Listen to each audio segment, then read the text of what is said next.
Now that the holidays are over, you might feel like you're experiencing a spending hangover. Luckily, Mint Mobile is here to help you get your savings back with 50% off unlimited premium wireless. This January, quit overspending on wireless with 50% off unlimited premium wireless at mintmobile.com/magical. That's mintmobile.com/magical. Limited time offer. Upfront payment of $45 for 3 months, $90 for 6 months, or $180 for 12-month plan required. That's the equivalent of $15 a month. Taxes and fees extra. Initial plan term only. Less than 50 gigabytes may slow when network is busy. Capable device required. Availability, speed, and coverage varies. See mintmobile.com.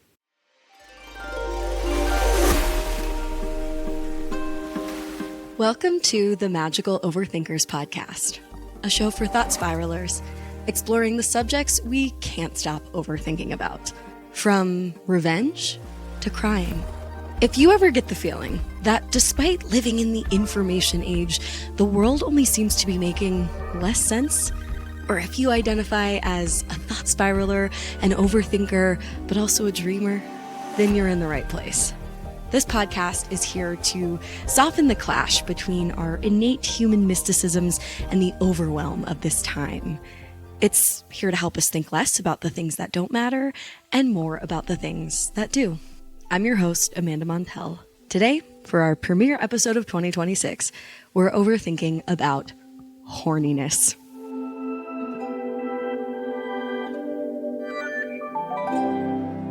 In a kind of kismet way, this episode feels like it's arriving just in time. I started making plans to record this long before the very horny HBO series Heated Rivalry took the zeitgeist and my own personal life by storm, reminding me, I'll speak for myself, of the importance of horniness, even and especially during times of anxiety and crisis. I'm not normally a romance gal, but do yourself a favor and tune into Heated Rivalry if you haven't already. Pop culture aside, this podcast and the book that inspired it, The Age of Magical Overthinking, which is out now in paperback, were created due to general curiosities and anxieties about how the ever disembodied digital age is colliding with our Stone Age human bodies and minds. And I feel like nowhere is that uncanny bumper car conflict more awkward than in the subject of sex. Over the past few years, I've seen so many headlines talking about how we're in a sex drought, a sex deficit, a loneliness epidemic, but also how porn addiction is an ever-escalating crisis that's pulling us away from each other. Not to mention the societal pressures, especially with social media, to have an AI model perfect-looking body, lest you be ostracized as an unsexy pariah. If growing up in a fundamentally puritanical, patriarchal society didn't make horniness confusing and shameful enough, now the internet and social media have caused so much more overthinking and underthinking with respect to how we're supposed to engage healthily in our own eroticism. Really, there's no better time for us to attempt to reset, or at least reckon, with our personal relationships to horniness in the digital age than right now, at the top of the year, in the wake of Heated Rivalry. And to help us do that, I am so excited to introduce today's oh-so-special guest, the iconic and very accomplished sex educator, Shan Boodram.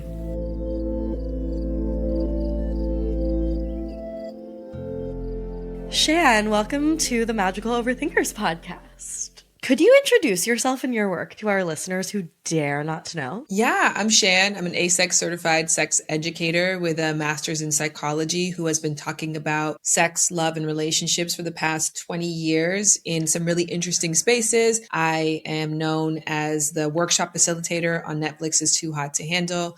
I've also done a show with Andy Cohen that's called X-Rated. I have a show coming out next year that is called Temptations Under the Sun. And also I have my own class on Masterclass called The Art of Sex Appeal. Giant slay, just wall-to-wall slays. Very impressive career. Oh, thank you. Do you feel good about it? Oh my gosh, I feel so grateful. I mean, just knowing I started in this space because there was no one who looked like me, who was around my age, who was being platformed as someone to listen to. And intimacy is so deeply personal, right? So we need people who look like us, who have similar experiences as us, similar ages to us, to really be able to amplify the kinds of stories and things that matter most to us. So I'm very proud of what I've accomplished, but I'm actually way more proud of the fact that today there are so many people like me. I think, again, when I first started in this space, people would look at me crazy, like, you talk about what for a living? And now I think people are like, oh, yeah, I know a few other people who are either sex therapists or who are educators or who write curriculum, people who make TikTok. So the fact that the intimacy educator space now is like a very viable career, that's like the big win to me. And I would like to think that I'm somewhat a part of that, or a part of the generation who made that possible. Totally. Oh my God. I'm so grateful for your work. And I feel in very safe hands to overthink about horniness today. But before we get into these questions and listener submitted thought spirals, I have to pose to you the question that begins all of my Magical Overthinkers interviews, which is quite simply, what is an irrational thought spiral that has been living rent free in your head lately? Oh, lately is a really good one. I've been really obsessed with the book, The Elephant in the Brain, which is just the concept that we all try to go through society being like, we're fair, we're rational, we're good, we're moral, we're just. But at the end of the day, we are mammals. And for 90% of human history, we existed in hunter gatherer groups, which had a completely different set of rules than society has today. And those rules aligned with the rules of any other animal kingdom, where it's about who survives, right? Survival of the fittest. So it's this idea that the elephant in the brain is that although we try to appear all like civil, most of us are really just after prestige, dominance, and access to sexual mates. So that's been something that I have been obsessing over, and I try to apply to everything. And I'll probably apply it to our conversation today. Thank God. Because understanding our behavior through the lens of, I don't know, comparative history and evolutionary biology, and just thinking about the Stone Age amygdalas that we're rocking, despite the fact that we have the confidence to think we're more evolved than that, that is like a huge way that I make sense of and cope with so much of the irrationality and thought spiraling and conflict of today. So let's get into it. We're here today talking about horniness. We're recording this right before the holidays. I actually think of this as a very horny time of the year. It's like cuffing season. People are going home, sleeping in their childhood bedrooms where they learned how to masturbate, running into their old crush at the movie theater, seeing if they're still hot. Maybe that's just me. I wanted to ask, are there seasons of horniness? Well, I think we can make the argument that many people are born in September. Like, that's one of the most prominent months that people are born. And that is because of New Year's, Christmas, holiday time. So there's a lot of sex happening around this time of year. So I support your hypothesis. Thank you. There were a lot of listeners who submitted questions that we'll get to later about like horniness popping up at inopportune times, them not being able to understand their cycles of horniness. And that's a theme that's going to come up throughout this conversation. Some people, including our listeners, say that they get randomly horny, but I'm wondering from your perspective,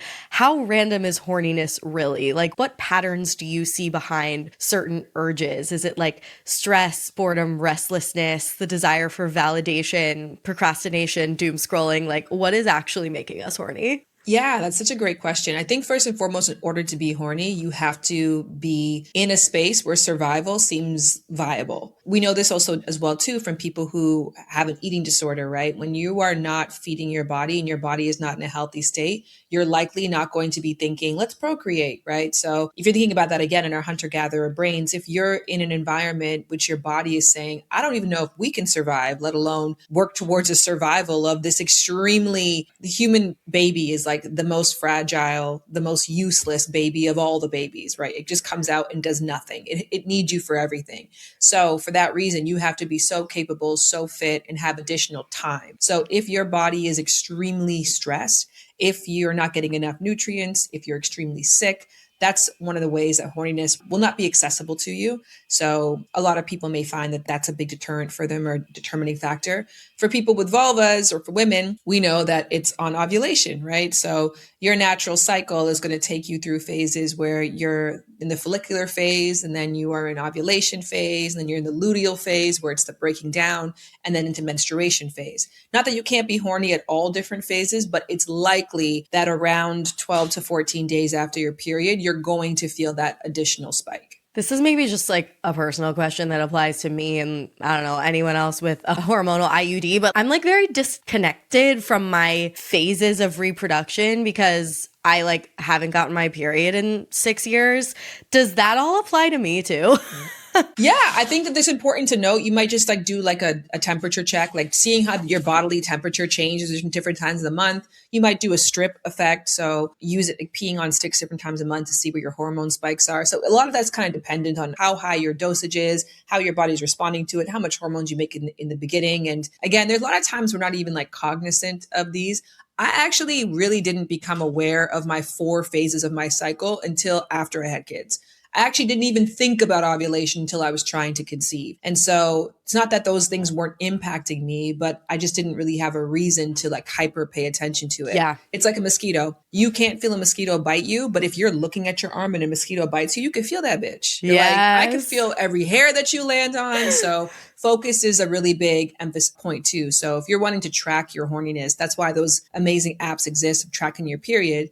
Because even if you are aware that there probably are spikes and we probably have PMS and we probably have ovulation phases, if you're not really actively paying attention to it, it's kind of hard to notice the differences. Yes. Okay. So I want to talk a little bit more about like horniness for overthinkers. I feel like horniness is sometimes about something other than sex. And I was wondering if you could help us unpack the association between horniness and just other things. Yeah. Well, there's 3 different types of sex drives, right? So you've got responsive sex drive, spontaneous sex drive, and then you've got compassionate sex drive, right? So spontaneous sex drive is usually the horniness that most of us talk about, where we just can't help it. Like I refer to it as the wave. Like you really feel like this wave is just washing over you. You can't think of anything else. A lot of people actually have a masturbation routine around spontaneous desire because it can become so all-encompassing, like being hangry. Like when you're so hungry, you can't think of anything else. Some people experience horniness to that degree where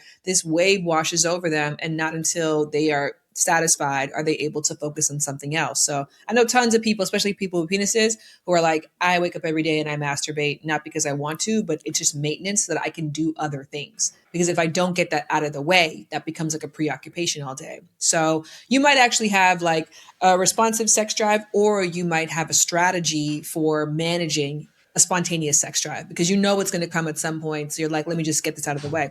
Responsive sex drive is when you're not necessarily feeling horny, but you know that once you get into it, you're going to want to continue.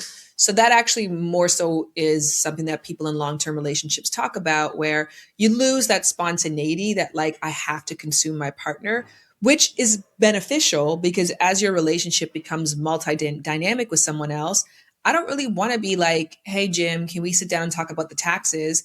And they're like, I need to have you right now. Like, no, like we need to focus, brother. It's not sustainable, right? It's like at first it might be cool, but after a while, again, and the more dimensions that you add to life and the more companionate the two of you become, the more logical it is that you don't have that spontaneous drive all the time. Yeah. One of my favorite sex researchers who passed last year, but Dr. Helen Fisher, she said that if you continue to experience spontaneous drive, you would actually shorten your life expectancy because it's an adrenaline dump. So it's cortisol, it's adrenaline, it's loss of appetite, obsessive thinking. And if you had that for 50 years sustained, it would start to damage your tissue. So the fact that we don't have the wave all the time gets a little annoying, but there's actually a benefit to that. It's kind of like working out. You're like, I don't want to work out, but I know once I start working out, it won't be that bad. And afterwards, I'm going to be so glad I did it. So that's what responsive drive is. Got it. And then there's compassionate drive, which is its own, like say 10% category, that if you're in a healthy relationship and you're not interested in doing it, but you really want to please your partner. Again, I think that's kind of like the thing that you reserve for the least amount of time. If you find that most of your sex is compassionate, that's when it's time to start questioning the kind of sex you're having. Got it. Yeah, no kidding. You're like, I don't want any of this. Okay, so there's a lot of discourse online, and I don't know, I somehow bring it up all the time about how we're living through a sex deficit, a loneliness epidemic. Young people are just like in situationships or on dating apps that never yield anything and just aren't fucking anymore. I found a stat according to the General Social Survey, a long-running sociological survey. In 2024, 24% of Americans ages 18 to 29 said that they'd not had sex in the past year, which was double the percentage from 2010. But also, horny smut, like books and TV shows are having such a moment. I was wondering if you could talk about the relationship between horniness and the digital age. Yeah, I think that horniness is a biological drive that doesn't go away, but socializing requires a lot of practice. It's really hard to be with people. It's actually very difficult to be with other people, to regulate your nervous system to be around other people. And when you are being raised on a life of isolation, of loneliness, of convenience, of this idea that anything worth having is easy to come by, and that people should respond to you the way that your phone does. Like, feed me the things that I like, talk to me about what I like. If you don't, then I just want to either put a boundary or I'll just silently drop you. I'll scroll past you and then hope that you don't ever continue to show up in my face. Like, genuine intimacy is built on awkwardness, inconvenience, conflict, and disappointments, right? People are going to let you down. They're not going to be available. In our world, we go to Uber and we look for a car. If one section doesn't have a car coming fast enough, we go to Lyft, right? We're just like, I'll get someone else to do it. So I think that the fact that there's a decline in people to people sexual intimacy is also reflective of the fact there's a decline in people to people intimacy everywhere. I happen to have 2 small kids, so I have to be outside a lot. Just yesterday, I was thinking to myself, damn, you know, when you watch those zombie apocalypse movies and you're like, what would it be like to be the last surviving human and go out into the world after a zombie apocalypse and all the streets are empty? Like, that's actually how it really is right now. You can really go outside and not see anybody. Like, people don't leave their house. You can have everything delivered to you. So especially for younger people, again, we talk about attachment theory, right? So attachment theory has to do with the ways that your caretaker conditioned you to attach to other people. But what if your caretaker was an iPad? Like, a solid percentage of your young life was spent with a digital caretaker who was your babysitter. You're going to learn how to attach through that medium as well. And that's going to impact your attachment style. So I am not surprised by people not having a lot of sex. I'm not also surprised that people are finding other mediums to satisfy them, because horniness, again, going back to the elephant in the brain, it's like a massive part of the why of why we're here and what we're bred to do. So you're going to find a way somehow, some way, but you should find a person. That definitely makes a big difference. No kidding. Whoa, that idea of being conditioned by a digital caretaker really has such intense implications for like AI relationships. You know, like I'm confounded by the rise of humans falling in love with AI, but it makes more sense for people who experience love or something that feels like love or romance or intimacy mostly through the internet. Whoa. Call me an optimist, but I'm really into New Year's resolutions. Who could decline a glorious opportunity to reset, look forward, and tell yourself a hopeful story about something you'd like to accomplish in the next year? If your toxic trait is seeing someone online doing something extraordinary and thinking, I could do better, but never actually doing it, now's the opportunity to make a change. And if that doing of the something involves business activities, may I recommend making Shopify a part of your 2026. Shopify gives you everything you need to sell, online and in person. Millions of entrepreneurs have already made this leap, including me. I use Shopify for my first ever merch endeavor. Shopify gives you all the tools you need to easily build your dream store. Choose from hundreds of beautiful templates that you can customize to match your brand. Set up fast with Shopify's built-in tools. They've got marketing capabilities to make email and social campaigns a cinch. And as you grow, Shopify grows with you. They partner with small up-and-coming brands as well as household names. In 2026, stop waiting and start selling with Shopify. Sign up for your $1 per month trial and start selling today at shopify.com/magical. Go to shopify.com/magical. That's shopify.com/magical. Hear your first this new year with Shopify by your side. Oh God, now that the holidays are over, you might feel like you're experiencing a spending hangover. Haha, I am. Luckily, Mint Mobile is here to help you get your savings back with 50% off unlimited premium wireless. I hated my wireless carrier before. Truly, what a nightmare. I seriously and genuinely recommend Mint Mobile. Why? Because it allows you to cut out big wireless's bloated plans and unnecessarily monthly charges with 50% off 3, 6, or 12 months of unlimited. All plans come with high-speed data and unlimited talk and text delivered on the nation's largest 5G network. This January, quit overspending on wireless with 50% off unlimited premium wireless at mintmobile.com/magical. That's mintmobile.com/magical. Limited time offer. Upfront payment of $45 for 3 months, $90 for 6 months, or $180 for 12-month plan required. That's the equivalent of $15 a month. Taxes and fees extra. Initial plan term only. Less than 50 gigabytes may slow when network is busy. Capable device required. Availability, speed, and coverage varies. See mintmobile.com. My next question is it possible to overthink yourself out of horniness? Like, in this ever disembodied age, what factors might cause us to mentally spiral ourselves out of genuine, earnest bodily arousal? Yeah, there's an amazing book that's called Dopamine Nation. So it is really important to note that anything can be addictive. And at the end of the day, we do live in a world where every single major addictive substance is available to everybody, regardless of economic status or access. You can get the most insanely potent drugs. You can get prescription drugs. You can watch copious amounts of porn. You can eat nonstop, and you can eat lots of very fatty, high sugar foods that, again, get you addicted, and you're never going to be quite satiated, but you always want more and more. So I do think that there is a point in anyone's life where you have to examine your horniness of, is this actually an addictive cycle? Like, am I genuinely horny, or am I bored and unable to regulate through other ways? And has my body been conditioned to think of this as the only way? So I'm not a psychologist, and I think that there's a lot of addictive experts who can really speak to this in a much more smart way than I can. But there is a point in time. Horniness is great, and you will go through waves. Let me just say that as somebody who is 40, who went through all the waves, you know what I mean? Like, I went through the times where I masturbated in places I should not have been masturbating.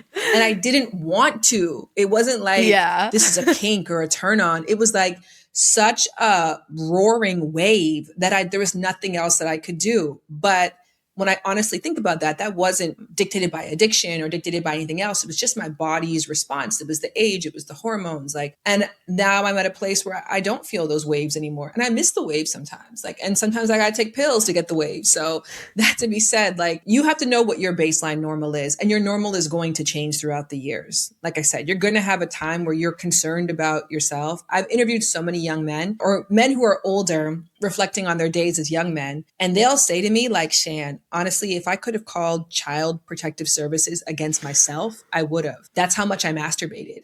My drive to ejaculate was so unreasonable. The skin would be raw, it would be red and hurting, and I couldn't stop myself. But now they're 28 years old or 32 years old. That's not their story anymore. So there's a kind of a balance here to that, because sometimes you could just be going through a phase and just trying to find a normal and regulate in that phase. And sometimes you're in a cycle that is extremely harmful, which you might need some psychological intervention or some additional help. Only you can kind of know that based on what your normal is. And then also researching. This is one of the amazing things. I have a guide on my website. It's called Age by Age Normal Sexual Behavior. And this was so healing for me because I grew up thinking there was something wrong with me, just for how sexually precocious and interested I was. But when I started to do the research, it was no, this is just normal sexual development. So those kind of barometers sometimes help too. Because if you're every other 15-year-old boy complains of feeling like a slave to their horniness, maybe I'm not completely messed up. Doesn't mean I still shouldn't check myself and check my usage and check how it's impacting my other priorities. But I also don't have to hate myself for a phase that my body is naturally going through. Yeah. I mean, when I think about the confusion that surrounds horniness sometimes, I wonder about certain factors that are distinct to this particular time in history and how they might be making it more confusing. You mentioned dopamine nation and like the abundance of porn. And it feels obvious to me that like over consuming porn would like affect one's ability. And I've read and consumed studies about how like the effect of so much porn has been negative on young people's sex lives and their ability to connect with one another in person. But I'm also just wondering, like, are our weird dopamine cycles just as a result of like being on social media a lot? Is that stuff affecting our ability to like tap into our bodies and understand why we might be horny or not? Oh, for sure. Yeah. I mean, in general, the social media is such an artificial place. Its only goal is watch time. It's so fascinating because we can get into a separate conversation about this. So please be mindful that I could do that rabbit hole with you. Just this weekend, I was watching that. I can't remember what it's called. It was like, we have to talk about social media. It's a Netflix documentary about how bad social media is. The Social Dilemma. Yes. So I just watched it this weekend. And then now I open my phone and my phone is just serving me stuff about how bad social media is, which just also makes me feel so sad for it. I'm like, you're so pathetic. You want my attention at any cost, even if it's shitting on you. Yeah. Like, you really don't care. You're like, whatever's going to keep this girl watching, right? So let me just go to whatever her interest is. It's very pathetic. So that to be said, like, yes, your social media feed, which is curated just to keep you watching, and it also knows your phases and your cycles, and it's going to hyper exaggerate whatever interest you're currently going through. And so if you're going through a horny phase, which is normal for being 15, 16, maybe 22, maybe 33, whatever reason you're going through a big time horny phase, your phone's going to reinforce that. And so that is not positive. That is something, of course, to be mindful of as well. Yeah, our phones are just like fucking us and not in the fun way.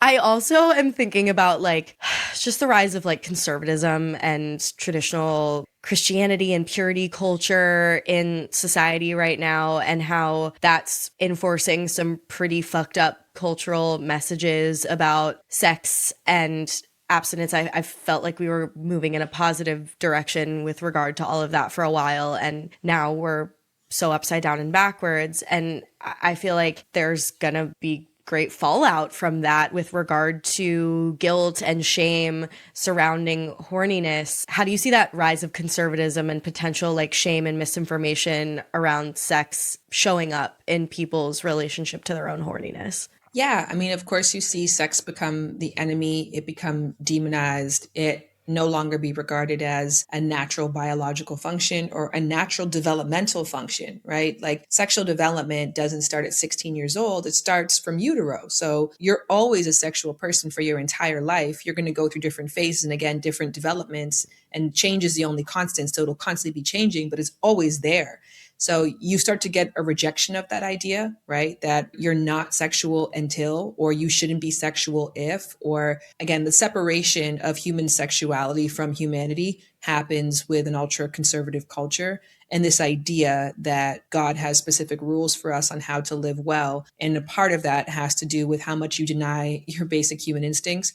I tell this joke all the time, but this comedian said, the reason I started masturbating again after going through a hyper conservative religious time in my life is because I made the realization that if God designed humans and God designed us perfectly, if God didn't want me to masturbate, then my genitals would be in the middle of my back where it's hard to itch. But instead, it's the most convenient place possible. It's just the most, it's one of the most comfortable places that your hands can go. Yeah. And there has to be some truth to the fact that this is a beautiful part of the human experience. It's a wonderful gift that we get to have. Many other mammals, for example, have a clitoris. As far as we know, the female clitoris is one of the only ones that produces orgasm at the sensation that we have and how many nerve endings we have. Like the body is beautiful. The body is wonderful. Having sex is neutral and it can go good or bad. But with the more tools that we have, the more education that we have, the more healthcare that we have, the higher chances we have of having a positive experience with it.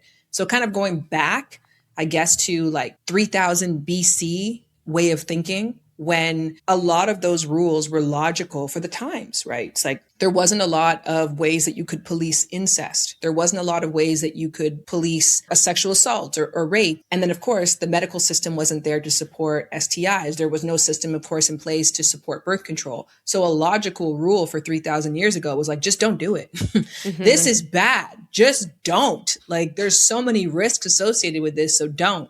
So we now have the benefit of 3,000 years of human technology and advancement, and we're going to apply rules from back then. That's always just seemed very strange to me.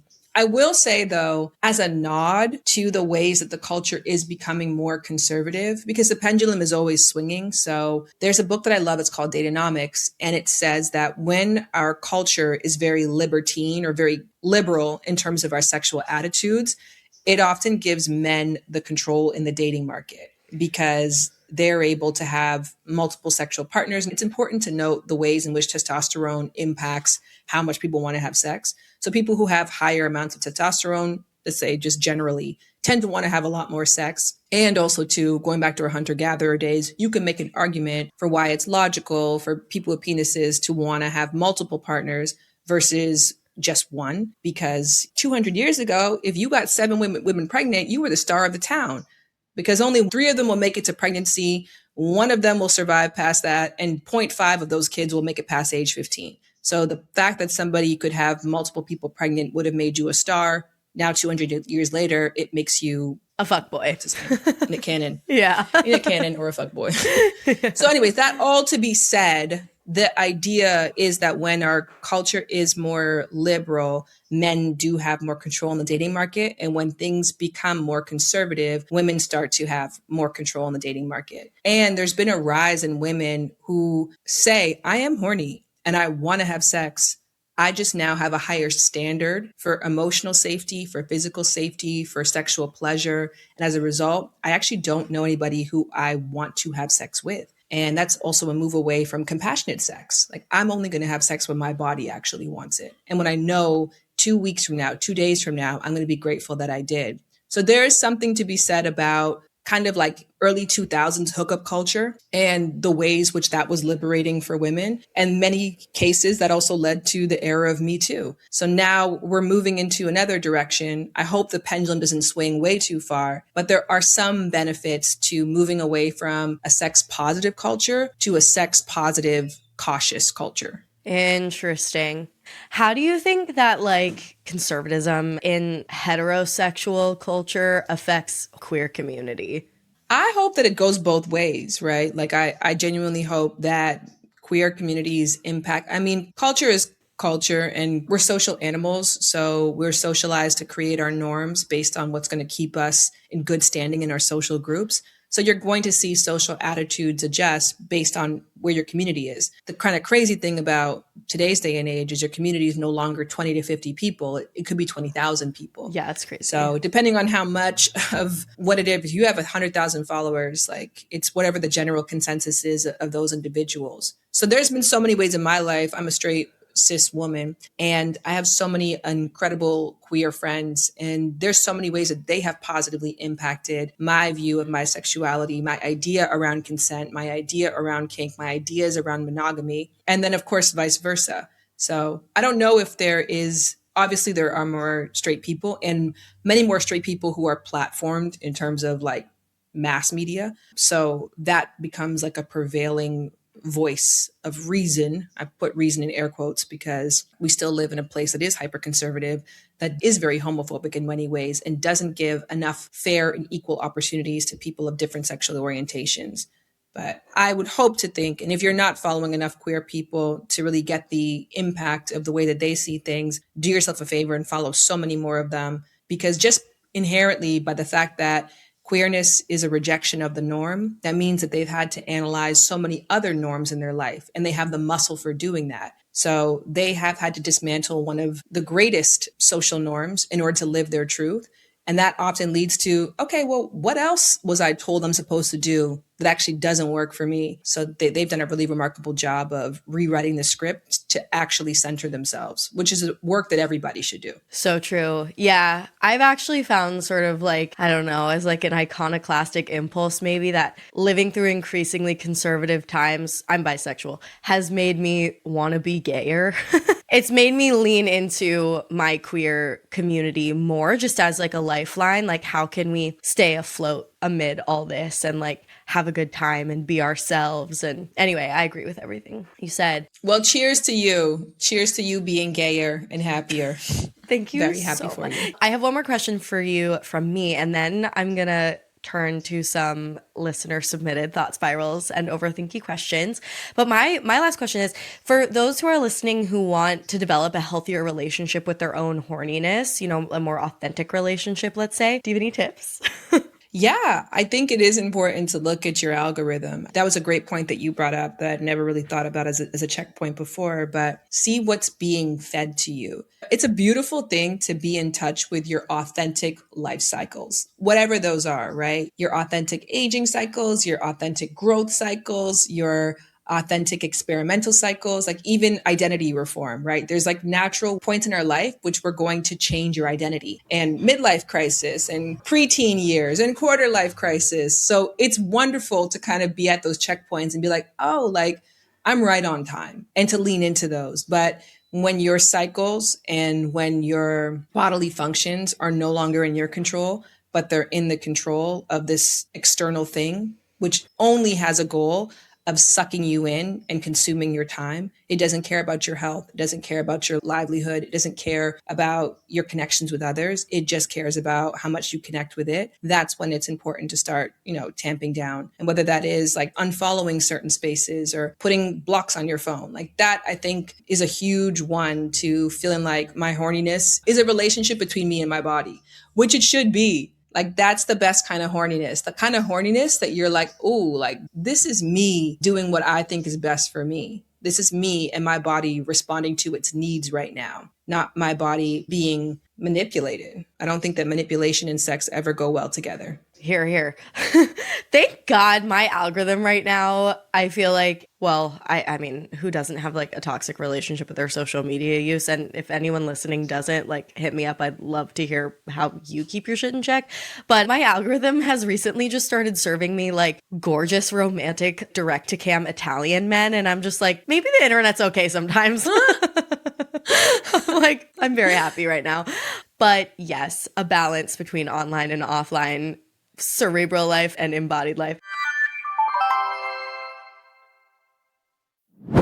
Okay, I would love to turn to some listener submitted questions. So many people asked questions along the following lines. Sometimes I'm so turned on by reading smut and imagining sex, but I don't actually want it. Someone else submitted something very similar that was like, why am I horny for characters but never in real life? Like, what's that all about? The author of Dopamine Nation, her addiction was smut novels. So there's something to examine there. I mean, similarly with vibrator dependency, right? It's like if you only use a vibrator to get off, eventually you'll only be able to get off with the use of a vibrator. Now, this doesn't mean that like your nerves are forever going to be programmed that way. You'd have to stop, add in more variances, change it up, maybe take a pause from it for a while, and you can come back to a fact of sometimes you can orgasm with just fingers, sometimes water, sometimes vibrator.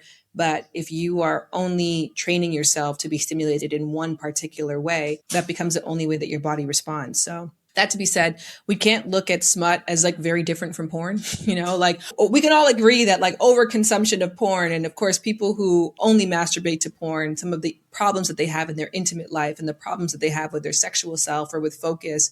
So we can't separate that and say, well, smut's very different because there's a longer storyline. So there might be something to explore about your usage there.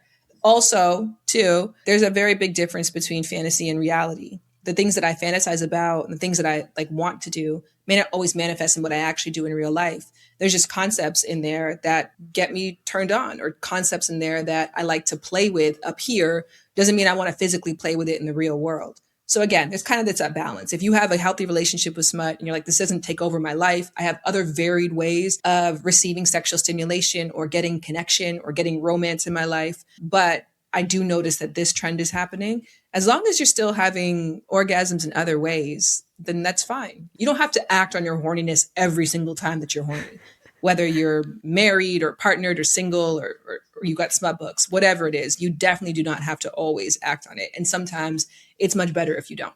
That's all really helpful. Kind of related, someone asks, how can couples best handle differing levels or times of horniness? Kind of a big question. Yeah. The person who wants it the least dictates the frequency. That should be your base rule.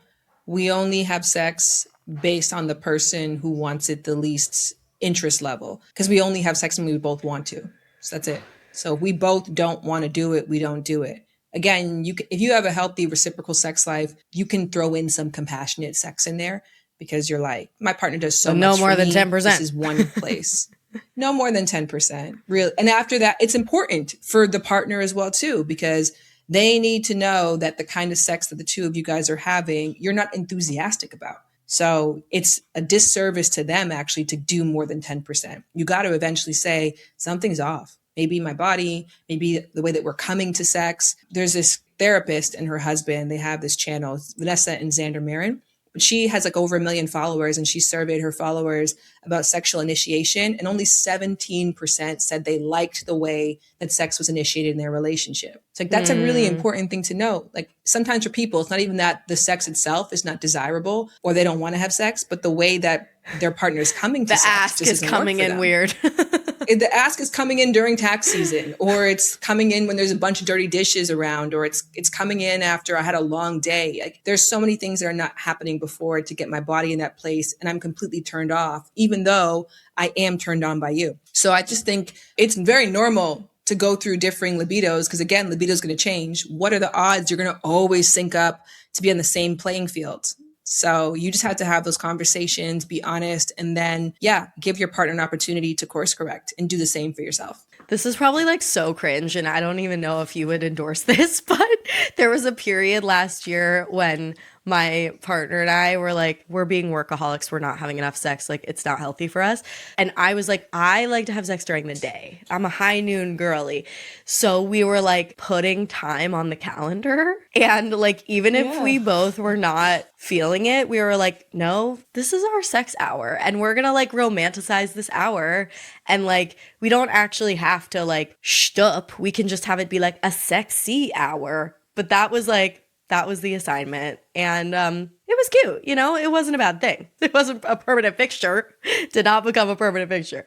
But anyway, put it on the cal maybe. I love that. Some like big university just reached out to me and they were like, we have these amazing findings. Please share this with your audience. Like, these amazing findings about couples and sexual happiness and wellness. I'm like, okay, well, what are the findings? They're like, scheduling. I'm like, okay, well, we all kind of know that. It's the same reason why we schedule the gym. Again, when we acknowledge that we can have responsive desire to something. So it's not like we're scheduling something we do not like to do and do not see or feel the benefits from afterwards. If you're scheduling that kind of thing in your calendar, why? It's very weird. I'm going to schedule so I can go out by the field that smells like shit. I'm going to smell that shit for 40 minutes. You're like, why? Is there any benefit to this? Crying. No. But my partner likes to do it, so I do it, but I don't like it, and I'm in a bad mood afterwards. It doesn't actually make me feel closer to them. I actually feel a little bit more resentful, and I don't enjoy it. Like, so that isn't to say you may not enjoy going to the farm, but you got to do different things at that farm so that you feel excited to go. So do not put anything in your calendar that you don't like doing and you don't feel the benefits after you've done it. Yeah. So if you do, then I think that scheduling is an amazing thing. Because again, you're kind of knowing, hey, we're past the phase in our relationship where we're getting fed the neurochemicals that make spontaneous sex a need for us. And there's good reason for that, because if we kept getting fed those chemicals, we'd die sooner. And guess what? I love you. So I want you to stay alive. So I can appreciate the fact that we're in this new phase of our relationship where we both really enjoy sex. We just don't feel the wave the way that we once did. So why don't we mindfully tell ourselves at 12 o'clock, we're going to shift into sexy mode. That can manifest in different ways, but we're setting aside this time to interact with each other in a different way. Yeah. To be clear, we do go through wavier phases. I just want to put that out there. We're not like that regimented and fucking like neurotic. But like, it's like 12 o'clock is for sure, but that doesn't mean that at 7 p.m. you can't be like, yeah. You know? Right. Totally. Okay. The next thought spiral goes like this. Someone says, I spiral about this all the time. I used to be the horniest person I knew, and I loved that about myself. Being slutty and having a dirty mind was a big part of my identity. Then I had a baby, and now a year and a half later, my extra horniness has never come back. I worry it never will. Is this just a part of getting older? I don't know, but I miss that part of myself a lot. Will it come back? Yeah, it can come back, but you just got to put a lot of effort in, which kind of sucks because before you didn't have to work at it. There's so many things. Age has so many benefits like money, wisdom, money. You're just no, you've got more autonomy and more wisdom and more access, and you hopefully are less financially stressed, at least less stressed than you were in your 20s or in your teens, right? So there are benefits that come with it, but there's also some things that you lose. And from a biological standpoint, it's kind of logical why your body's not as incentivized, especially after having a baby, right? Where a lot of your extra energy has to go and your bodily functions have to go towards caretaking. So you can invite that in, but it has to be a manual practice and something that your partner has to be in on with you. Like, do not make this a you thing where you now have to like figure out how to be hornier. Figure out ways of initiation. I have a thing on my website. It's called Turn On Triggers, which identifies like 5 different ways that people go from work mode to like, let's get it in mode, right? Because it's sometimes the difference between 11:55 and 12 p.m. So how do I go there? What's the lubricant that gets me into that mind frame faster? Again, especially because when we have various different dimensions in each other's lives, there isn't how there used to be. Like before, it was like, I'm working and then I'm like 7 p.m. Like, are you free? That's still scheduling sex, right? Oh, tomorrow, 10 p.m., my work finishes early. Let's go for drinks. What is that? That's scheduling sex. So you still do require some type of mental foreplay that happens beforehand to get you into that mode. So figuring out what that is for yourself really helps. Looking at your hormones really helps. There are supplements. There's one that I just started taking that I really like. It's over the counter by O Positive. It's called Mood Plus Moisture.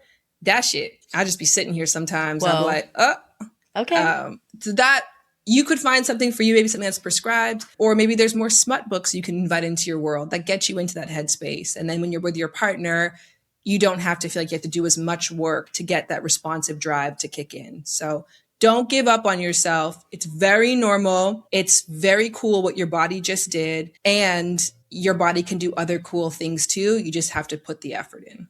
I wonder too if this anonymous thought spiraler is concerned that horniness is no longer a part of their identity, like their personality. But I think even if you don't feel physically that horny, horniness and like making dirty jokes can still be a part of your personality. Like even during times when I am not at my horniness, like I'm out here making so many dirty jokes because I too feel like that's a part of like a little bit of crassness is like a part of who I am. And maybe sometimes it's like a little fake because I'm like not actually feeling that horny, but like, we're not fake. That's just a different thing. And I think you can still have like a horny personality even if you're not feeling horny. 1000%. I'm a sex educator who doesn't feel horny sometimes. I'm still going to put out that video. Yeah. Talking about the splitting bamboo and the Congress of Cow. Like, we're still going to talk about it. And that is still a big part of my identity. And actually, the fact that I am that person and I do have these realities, I actually think further validates my identity because I acknowledge how important it is, even if my body isn't screaming it at me. So it's a conscious choice, which I think makes it cool. So yeah, keep making those dirty jokes. Totally. I don't know if that's even a part of this person's problem, but I just thought of that because I can maybe relate. Okay, I just have one more question for you, Shan. This is a question of mine, and that is, what do you think is the number one thing people are overthinking with respect to horniness, and what is the number one thing people are underthinking? I think people are underthinking how much safety plays a role in their desire to have sex. And going back to what we originally talked about, sometimes that can be environmental things like food, water, shelter. Like, there's that safety, but there's also emotional safety. There's also safety within self. Like, if you don't feel like you're safe and you're not with a partner who makes you feel safe, then horniness can seem a lot less accessible. Mind you, the opposite can also be true, which is a little confusing, which is arousal confusion, which essentially means that when we're scared, we get elevated heart rate, shortness of breath, our pupils dilate because we're hyper focused. And these are all the same physiological responses that happen when we're horny, which is why a lot of people have makeup sex, or this idea that like you can have a toxic partner who triggers you so much and triggers your nervous system to the point that you're like, am I terrified or horny? Let's go with horny.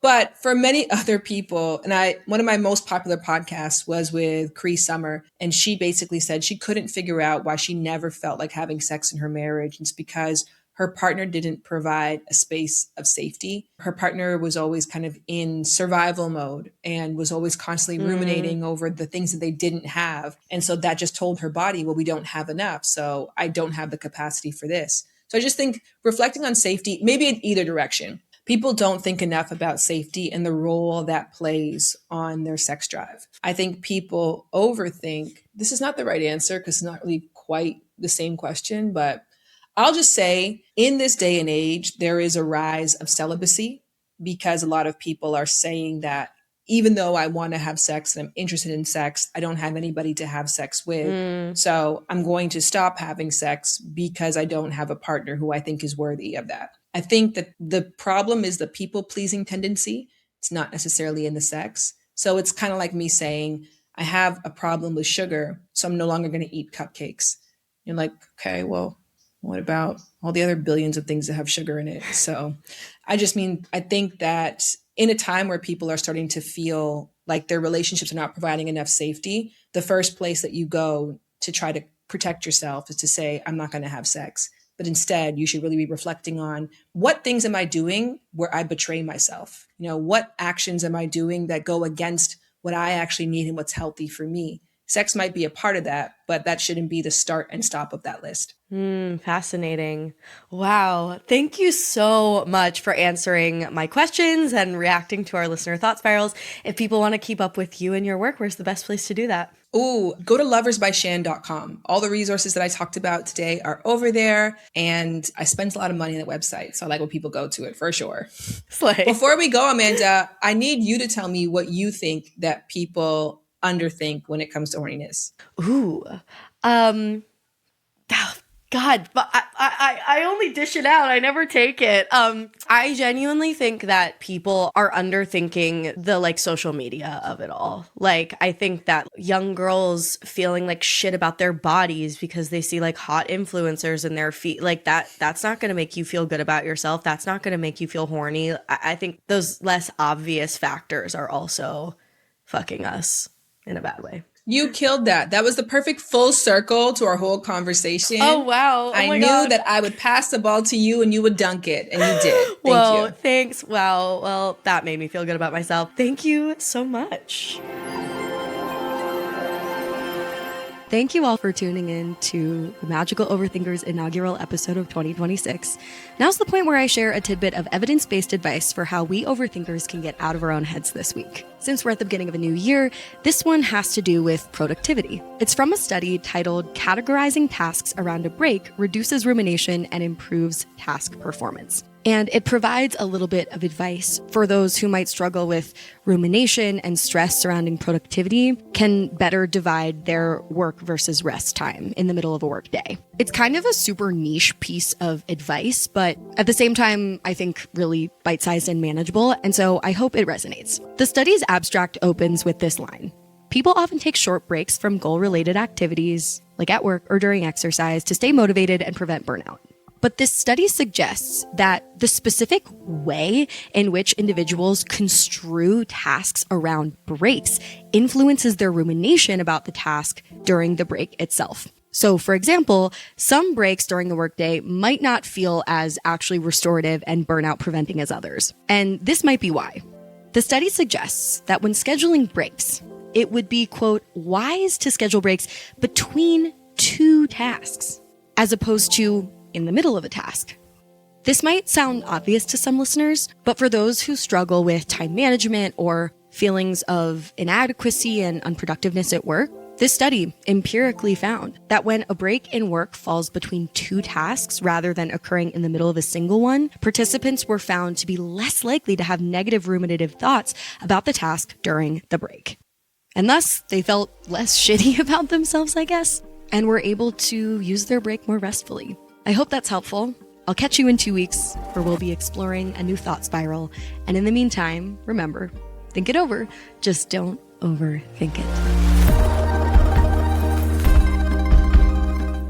Magical Overthinkers was created and hosted by Amanda Montell and edited by Jordan Moore of The Pod Cabin. Our theme music is by Casey Kolb. Thank you to our magical manager, Katie Epperson, coordinator, Reese Oliver, and Network Studio 71. Be sure to follow the pod on Instagram at Magical Overthinkers. We're also on YouTube, link in show notes, and ad-free episodes as well as behind-the-scenes extras are available on the Magical Overthinkers Substack at amandamontell.substack.com.